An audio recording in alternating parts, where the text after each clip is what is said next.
देखिए, जो दो विपक्ष आपस में भिड़ रहे हैं, मैं इनमें पढ़ना नहीं चाहता हूँ, लेकिन दोनों सच बोल रहे हैं। मैं दोनों को इस मामले में सच्चा मान रहा हूँ, और दोनों एक दूसरे की बुराई बता रहे हैं कि उसने इस असेंबली में काम नहीं किया और उसने इस असेंबली में काम नहीं किया और इसने उस असेंबली में काम नहीं किया। बिल्कुल सच बात है।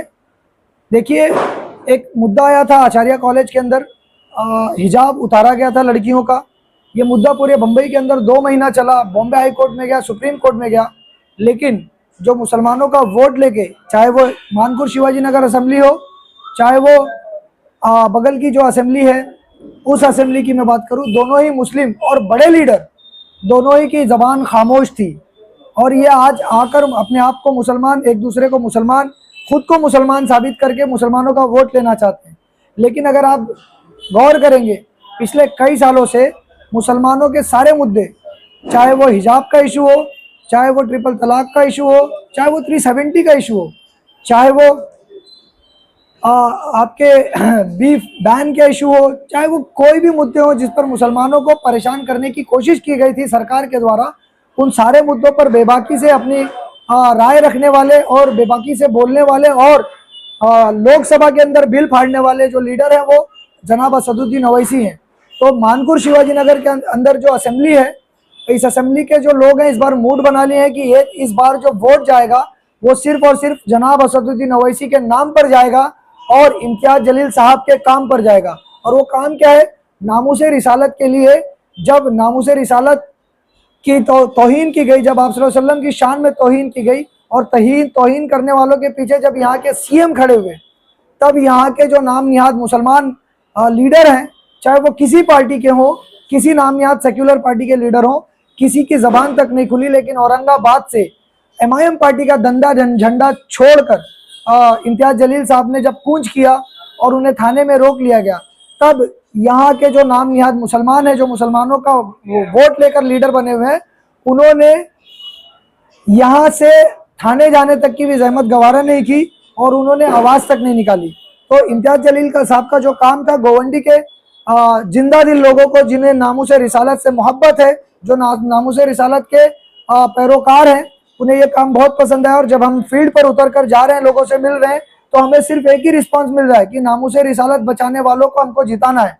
तो इंशाअल्लाह इस बार का असेंबली इलेक्शन एमआईएम जीतने जा रही है।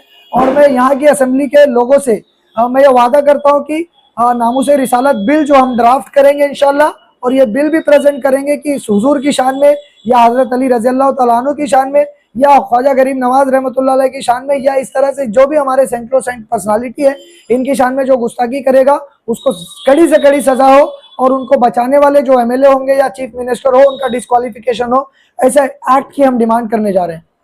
अच्छा सर, क्या क्या मुद्दे रहेंगे इस बार आपका? देखिए, मुद्दे इलेक्शन के लिए नहीं होते, मुद्दे वो होने चाहिए जो लोकल लोगों की तकलीफें हों। हमारे मुद्दे इलेक्शन के नहीं, हमारे मुद्दे वही है जो हमेशा से तकलीफ रही है। जैसे अगर आप देखेंगे तो गोवंडी के अंदर हॉस्पिटल की बिल्डिंग बनी, 24 करोड़ रुपए में बनकर तैयार हुई, लेकिन वहां पर डॉक्टर्स अवेलेबल नहीं है, वहां पर किसी तरह की फैसिलिटी नहीं है, लेकिन वहां पर सिर्फ नारियल फोड़कर क्रेडिट लेने की होड़ लगी हुई है। अगर आप देखेंगे गोवंडी के अंदर 39 ईयर्स एज हो गई एवरेज, एक आदमी 39 साल में मर जाता है। उसका रीजन क्या है? डंपिंग ग्राउंड है, एसएमएस कंपनी है, आपका सीमेंट कंपनी है और यहाँ की गंदगी है। जबकि गंदगी के ऊपर अगर आप आरटीआई करके डेटा निकालेंगे तो करोड़ों रुपए खर्च किया जा रहा है बीएमसी के द्वारा। फिर भी हमारे साथ इतनी जो बीमारियां हमारे यहाँ पर फैल गई हैं। उसके अलावा वेस्ट टू एनर्जी प्लांट आ रहा है, इसके ऊपर भी हमारे एमएलए साहब जो थे, एक्स एमएलए साहब, वो खामोश थे। मैं यहाँ पर किसी पर इल्जाम लगाने नहीं आया हूँ, लेकिन हाँ, ये सच्चाई है कि गोवंडी के अंदर नशा बहुत ज्यादा बढ़ गया है। लेकिन यहाँ के मौजूदा एमएलए साहब बोलते हैं कि गोवंडी को सिर्फ बदनाम किया जा रहा है, मतलब उन्हें यहाँ पर नशा भी नहीं दिख रहा, तो वो नशे पर काम क्या करेंगे?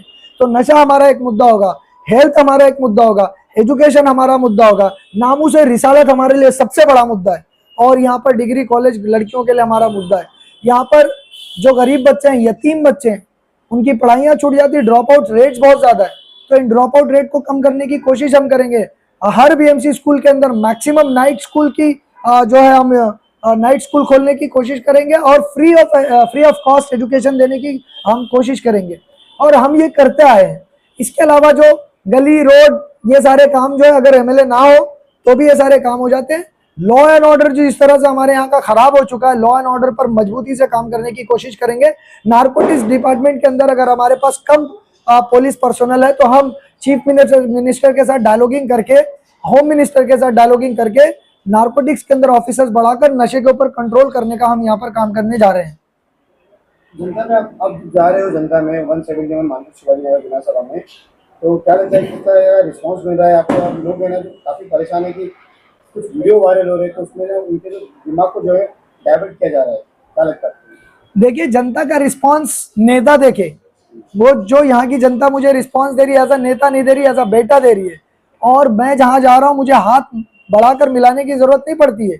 वो मुझे बोलते हैं हाँ बेटा बैठ जा, मुझे पानी देते हैं, चाय पिलाते हैं। और इस तरह से गोवंडी मेरे घर है, गोवंडी पूरा मानखुर शिवाजी नगर असेंबली जो ये मेरा गाँव है, और गांव के लोगों को पहचान बताने की जरूरत नहीं पड़ती। एक बेटे की तरह लोग ट्रीट कर रहे हैं, बहुत अच्छा लग रहा है।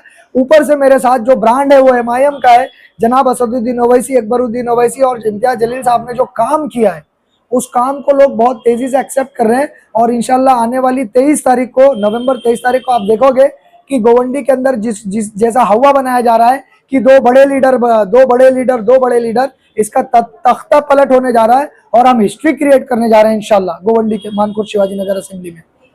अच्छा, अभी फेस्टिवल चालू है, दिवाली का फेस्टिवल, किस तरह का संदेश देना चाहेंगे?